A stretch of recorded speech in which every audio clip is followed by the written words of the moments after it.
నమస్తే రమగారు. నమస్తే జయ. రమగారు, ఏదైనా జానపద గాథ చెప్తారా? చెప్తాం. మనం చేసుకునే సిరీస్లన్నీ జానపద సిరీస్లే. అవునా? చిన్న కథలు చెప్పలేదు. మరి పాతాళ దుర్గాలు అవన్నీ కూడా జానపద గాథలేనా? కోల జానపద ఆ కథ. కోవలోకేనా? అలాగే అనాలి. రాజుల కథలన్నీ కూడా జానపద గాథలే. అవునవును. పురాణాలు వేరు, ఆ, చందమామ కథలు వేరు కదా. అవును. చెప్తాం. పూర్వం ఒక రాజుగారికి 2 భార్యలు ఉండేవారట. పెద్దరాణి, చిన్నరాణి. మ్హూ. పిల్లలు లేరు వాళ్ళకి. అయితే ఏమైందట, పెద్దరాణి బాగానే ఏదో అన్యోన్యంగా ఉండేవాళ్ళు. ఒకనాడు ఒక సన్యాసి భిక్షకు వచ్చాడట. భిక్షకు వస్తే ఆవిడ కొంచెం దీనంగా, చిన్నరాణి వాకిట్లో నుంచున్నాడు ఆయన. ఆవిడ కాస్త దీనంగా ఉండి ఇది వేయటానికి వచ్చింది, భిక్ష వేయడానికి వస్తే ఆయన, ఎంతమంది పిల్లలమ్మా నీకు అన్నట్ట. ఆవిడ బికమొహం వేసి, పిల్లలు కలగలేదండి నాకు. మా పిల్లలు లేని వాళ్ళ చేతి భిక్ష నేను తీసుకోను అన్నట్టు. అనేసరికల్లా ఆవిడ ఏడ్చింది. మ్. ఎన్ని పూజలు చేసినా పిల్లలు పుట్టట్లేదండి అంటే, ఇప్పుడు ఆయన ఏమన్నాడంటే, సరే నువ్వు నన్ను అడిగావు కాబట్టి అని ఒక దానిమ్మ పండు చేతిలో పెట్టాడు. మ్. ఈ పండు రసం తీసుకుతాగు, నీకు సంతానం కలుగుతుంది. కాకపోతే ఆ పిల్లవాడికి, వాడి ప్రాణం ఒక చేప మెడలో, చేపల గుండెలో ఉంటుంది. చేప అంతఃపురానికి ఎదురుగుండా ఉన్న చెరువులో ఒక బోలు చేప ఉంటుంది. ఆ బోలు చేప గుండెలో ఒక పెట్టె ఉంటుంది. ఆ పెట్టెలో ఒక మణిహారం ఉంటుంది. ఆ పిల్లవాడి ప్రాణాలు అందులో ఉంటాయి.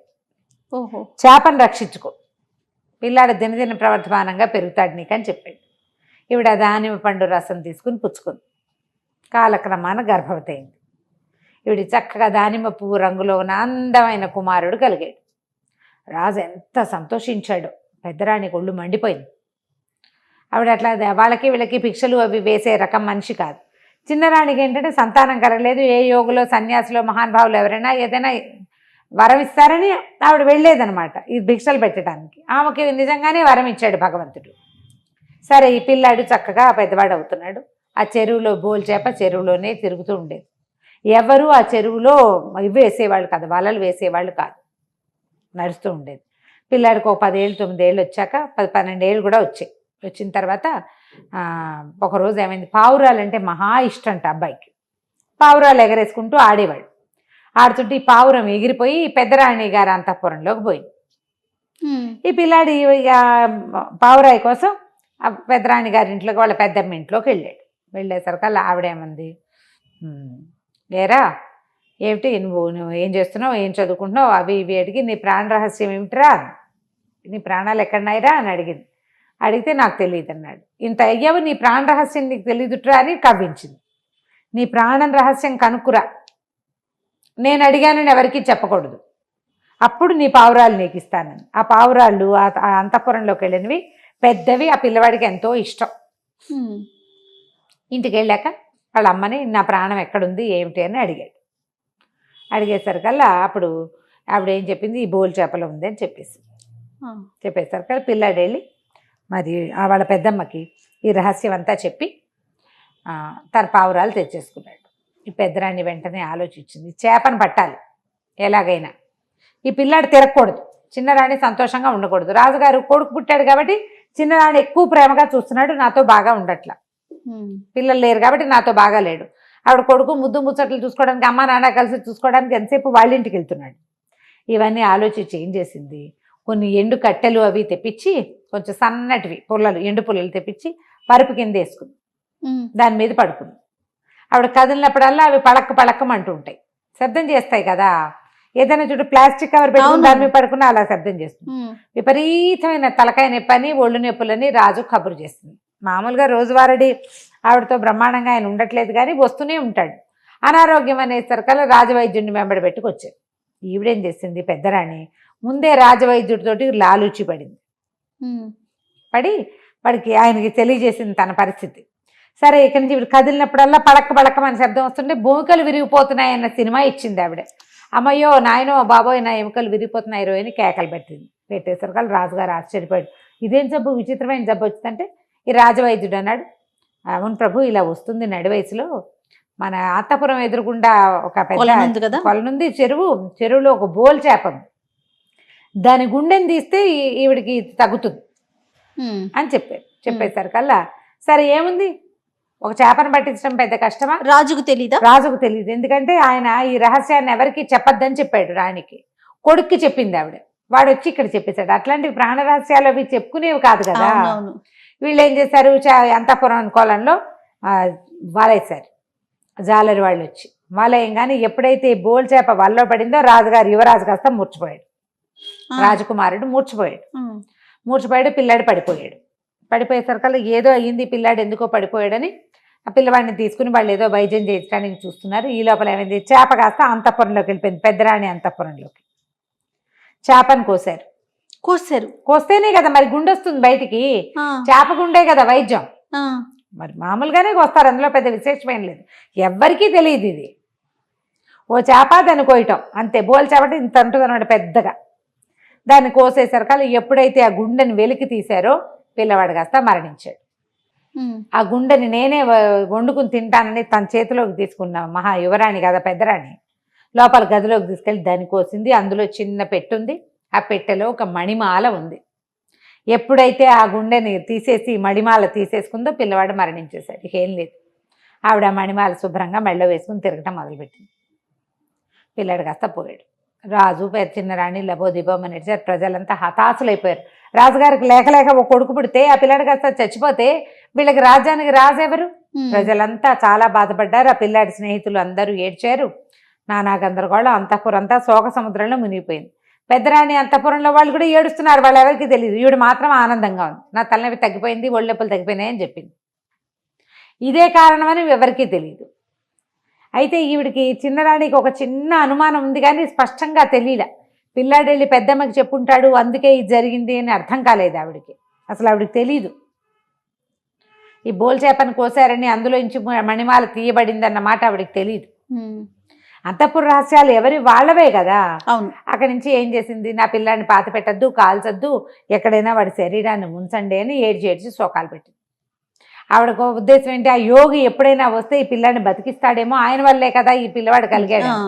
అప్పుడు దూరంగా ఒక తోటలో ఒక చిన్న గుడిసెలో పిల్లవాడి శరీరాన్ని అక్కడ పెట్టారు. పెట్టేసి ఆ పక్కన వదిలిపెట్టేశారు. వదిలిపెడితే ఈ పిల్లాడికి స్నేహితుడు ఒకడు ఉండేవాడు.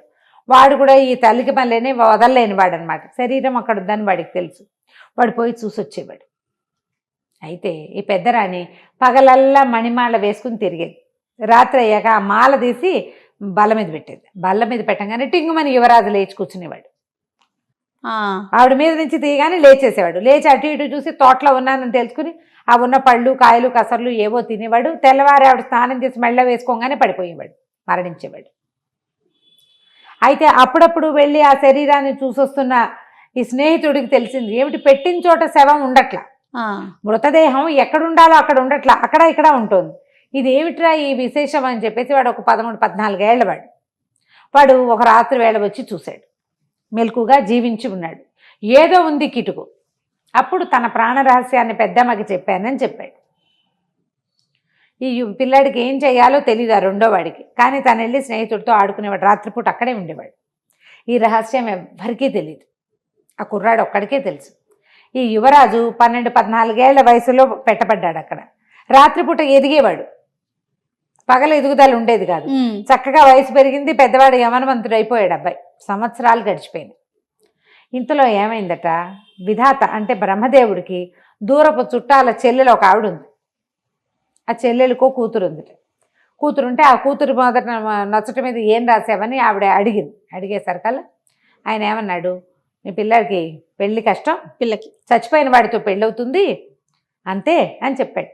ఆవిడేమో పాపం తన కూతురిని జాతకాలు అక్కడ ఇక్కడ చూపించుకుని వాడికి దానికి వివాహ యోగ్యత లేదని, ఒకవేళ ఉన్నా చచ్చిన వాడితోటి దానికి పెళ్ళవుతుందని ఆవిడ శోకాలు పెట్టింది. ఇట్లా చేసావా, నాకు చెల్లెలు కూతురుని జాలి పడలేదంటే, ఏమో రాసేటప్పుడు ఏవో రాసేస్తాము, వాటిని మార్చలేము, చచ్చిన వాడు ఎవడైనా ఉన్నాడేమో వెతుక్కుని పిల్లకి పెళ్లి చేయి, అది సంతోషంగానే ఉంటుందని చెప్పాడు. ఆ విధాత పురుషుడి తాలూకు చెల్లెలు తన కూతురుని వేసుకుని తిరుగుతోంది. ఎక్కడైనా మరణించిన వాడు దొరుకుతాడేమో అని. ఈ తోట దగ్గరికి వచ్చింది. రాజకుమారుడు చనిపోయాడని తెలిసి అతని గురించి వాకప్ చేయడానికి ఆవిడ ఊళ్ళోకి వెళ్ళింది. ఈ పిల్లే గుడిసెలోకి వచ్చింది. వచ్చేసరికల్లా చీకటి పడేసరికల్లా యువరాజు లేచి కూర్చున్నాడు. పెద్దవాడు, అప్పటికి వివాహ యోగ్యమైన వయసు వచ్చేసింది. ఆ పిల్ల కాస్త పెద్దదే. ఇద్దరు కలిసి అటు ఇటు తిరిగారు. వాళ్ళ స్నేహితుడు వచ్చాడు అదే సమయానికి. ఈ అమ్మాయిని చూసి సరే ఈ అమ్మాయికి ఇద్దరికి పెళ్లి చేసేసాడు. తెల్లారేసరికల్లా యువరాజు పడిపోయాడు. ఆ అమ్మాయికి అర్థం కాల. ఆ స్నేహితుడు ఏం చెప్పాడు, నువ్వేం భయపడద్దు, పగళ్ళు మెలకుగా ఉండడు, రాత్రిళ్ళు మెలకుగా ఉంటాడు, వీడితో నువ్వు ఇలాగే ఉండాలని చెప్పాడు.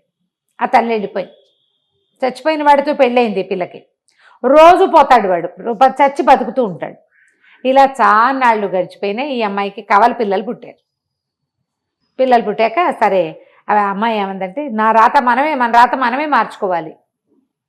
ఇప్పుడు ఈ కుర్రాడు ఏం చేయలేడు, దాని స్నేహితుడు ఏం చేయలేడు, వాళ్ళ అమ్మాయి ఏం చేయలేదు, నేను ప్రయత్నం చేస్తానని ఆ పిల్లల్ని ఇద్దరిని వేసుకుని రాజా అంతఃపురాలకి వెళ్ళిపోయింది మారువేషం వేసుకుని. ఈ అమ్మాయి ఎవరో వాళ్ళకి తెలియదు.